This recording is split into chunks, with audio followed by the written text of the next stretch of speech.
Yeah, we're just, oops, sorry. Okay. So today we're here from the film fest, and I'm Kevin. I'm interviewing Scott Monahan. Hi, how's it going? Scott Monahan. Scott Monahan and Dakota Loesch. Hi, I'm Dakota Loesch. And we're gonna talk a bit about their film Anchorage. Tell us a bit about it. Let's start with Dakota on this one. Let's start with Dakota on this one. Let's start with Dakota on this one. Let me give you Is there an echo in here? Anchorage is about two brothers trying to drive a trunk full of opioids from Florida to Alaska to cash in big in the land of gold. But a split-second act of violence somewhere in the California desert derails their trick and sets them on a crash course with tragedy. So, kind of an easy rider for the opioid age, you know? Sounds good. The trailer was very promising. Cool. And you were the writer, right? Yes, I was the screenwriter. Scott was the director. We're both actors. We're both producers. We did the catering. So pretty much self-made, yeah? Yes, absolutely. No, absolutely. Yep. It really was like a little guerrilla project, like a summer camp project, you know? Yeah. Well, you know, yeah. All right, let's get this. You good? Yeah, you buckled in? Are you in mine? Am I in yours? Not yet. Oh. Have you seen the movie yet? I think tomorrow is the international premiere. Yes. Are you excited? Yes. I'm already picking out my outfit. We're trying to write jokes for the Q&A already. Yes, we're very excited, yeah. What about you? Yeah, I think we always had this idea that this film would be international audiences might enjoy it, maybe in some cases more so than an American audience, because, you know, for myself, I grew up on a military base in a foreign country in Japan, and so I was a foreigner in Japan, but also when I moved back to America, I felt like a foreigner to my own country because I hadn't grown up there. And so it gave me this perspective on the country that I live in to look at it from the outside. And it's not the bright and shiniest version of America. It is the underbelly, an untold story, the unseen the effects of the opioid epidemic. Because a lot of times drug movies are about either it's all fun and games, or it is about like the rehab and the rehabilitation. And for me and for Dakota, it was very important to show drug users and drug abusers and people that are being abused by a system of drugs, drugs created to be addictive, and to show how they are trapped in that system. And not just the system of addiction and drug dealing and selling, but also the American dream, the capitalist society, this money-based system of pharmaceutical companies that are making drugs that they know will kill people, and that are designed to be addictive, so you need more. And then when you can't get them from the doctor because your prescriptions are up, which is rarely the case because they hand them out like candy canes, or like Berliner Loose, you know, like here, it's like oh boy, you know. And so it's I'm very excited to share this and my perspective, my opinion about this and our story, our one little story in the teardrop, the ocean of other stories like it. Absolutely.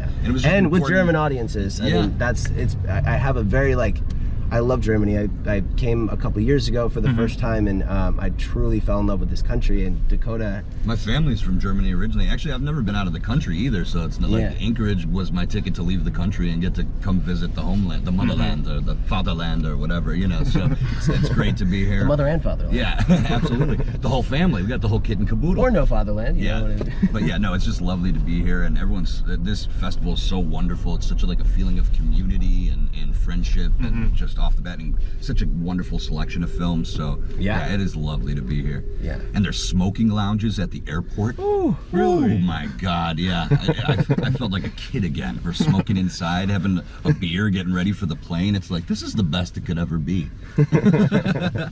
So they treat you well, yeah? What's that? Oh yeah, they've been treating us so wonderfully. Yeah, and then it's just like everyone's hanging out, all the personnel, all the other filmmakers, everyone in town, and it's just like a lovely mix, of all the local businesses and all the like film lovers and just people like some tourists and yeah, just a great mix of people. Yeah, it's been a really good cast of characters. You know? Sounds very great. Sounds very great. Yeah. So you talked about the opioid epidemic. You wrote about it. How did you come up with it? Why was it a topic that you chose for a movie?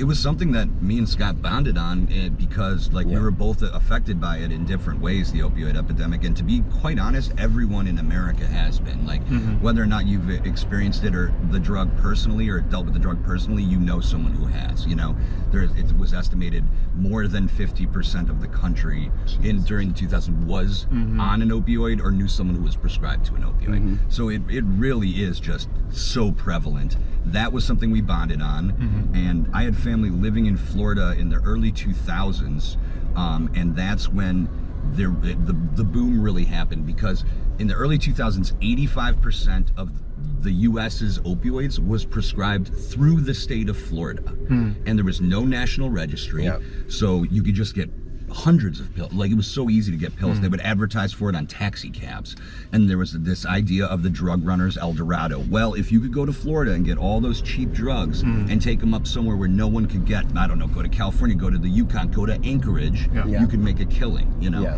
So that was like a little bit of it, and then we're both attracted to like two-handers, like Waiting for Godot, Queen and Slim, Easy Rider, Bert and Ernie. Bert and Ernie, yeah, totally. Fozzie and Kermit. Fozzie and Kermit, yeah. Wait, who's Fozzie is the question. You're driving, right? Yeah, you're Fozzie. I'm Fozzie? Yeah, and I I'm always Kermit. thought I was more of a Kermit. No, but you are Kermit. I don't know, you're kind of dangly and like, you know. I think, it's not a perfect thing. It's kind of like you put it together and what do you got? Bippity boppity boo. That's right. So, yeah. Exactly, yeah. So I get that you guys are like good friends. How did you actually get in contact? How did you get in touch? How do we meet? Yeah, I'll take this one. Yeah, we met each other in a warehouse in downtown LA.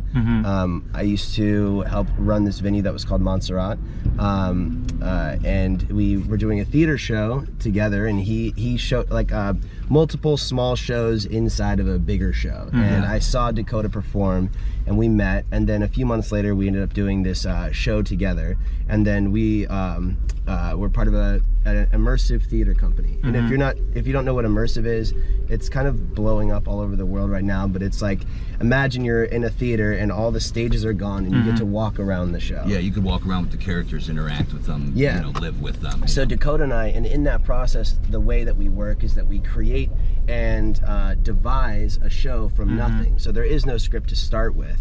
And we did 5 shows that way, where the rehearsal process takes 3 to 4 months of figuring out the show, figure out the movement, and through that it inspired us to work in our film in the same way. Rather than just sitting at the typewriter and writing a script, him and I were able to take these concepts and improvise them. So we would have an idea of where the story was going, and it's like, all right, let's take some versions of the scene and see where it goes.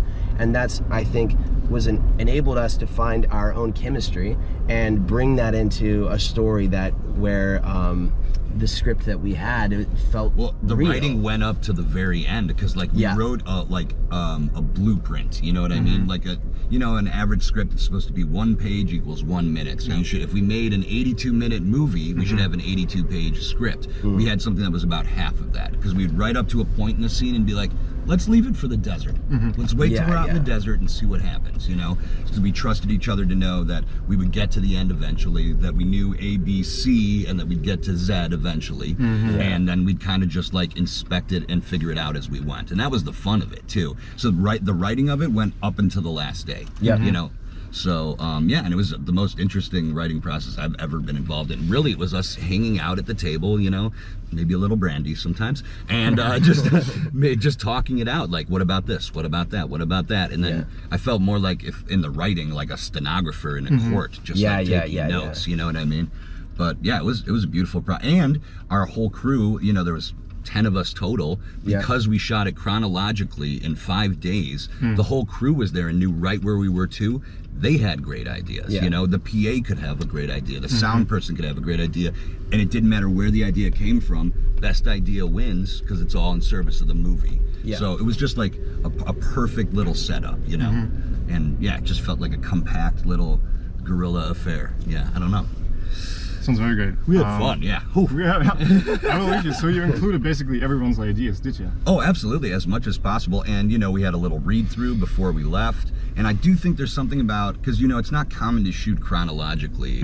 Most of the time, everything's broken up in different orders, and it's because of scheduling. When can we get this actor in, or when are they available? When can we get this location? So because we shot chronologically for 5 days, the story could progress as we went along. And I mean, there was even things like, you know, we had plans for an ending, and then on our 4th day of driving, we had a little mishap where we had our real license plate on the front of the car and the prop license plate on the back, so we got pulled over by a police officer, and that really influenced a little bit of, I don't want to give away too much, but that really influenced where we went with the story, because we could adapt and just go off what was happening right then and there. Yeah.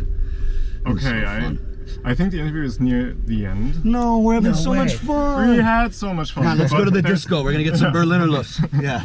There's one last thing to do. We're sitting in the car. Okay. First, before we start this.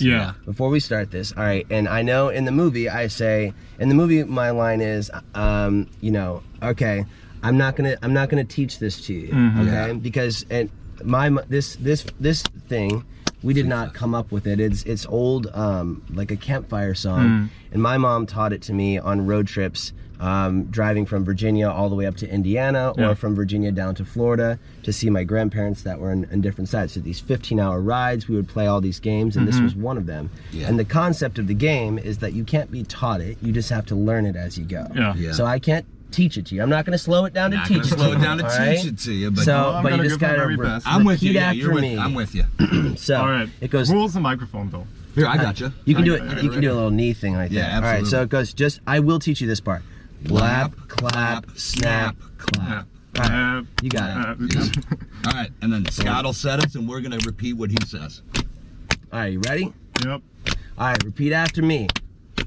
I'm not gonna slow it down. All right. Flee. Flee. Flee, fly. A flea fly. A flea, fly, flow. A flea fly flow.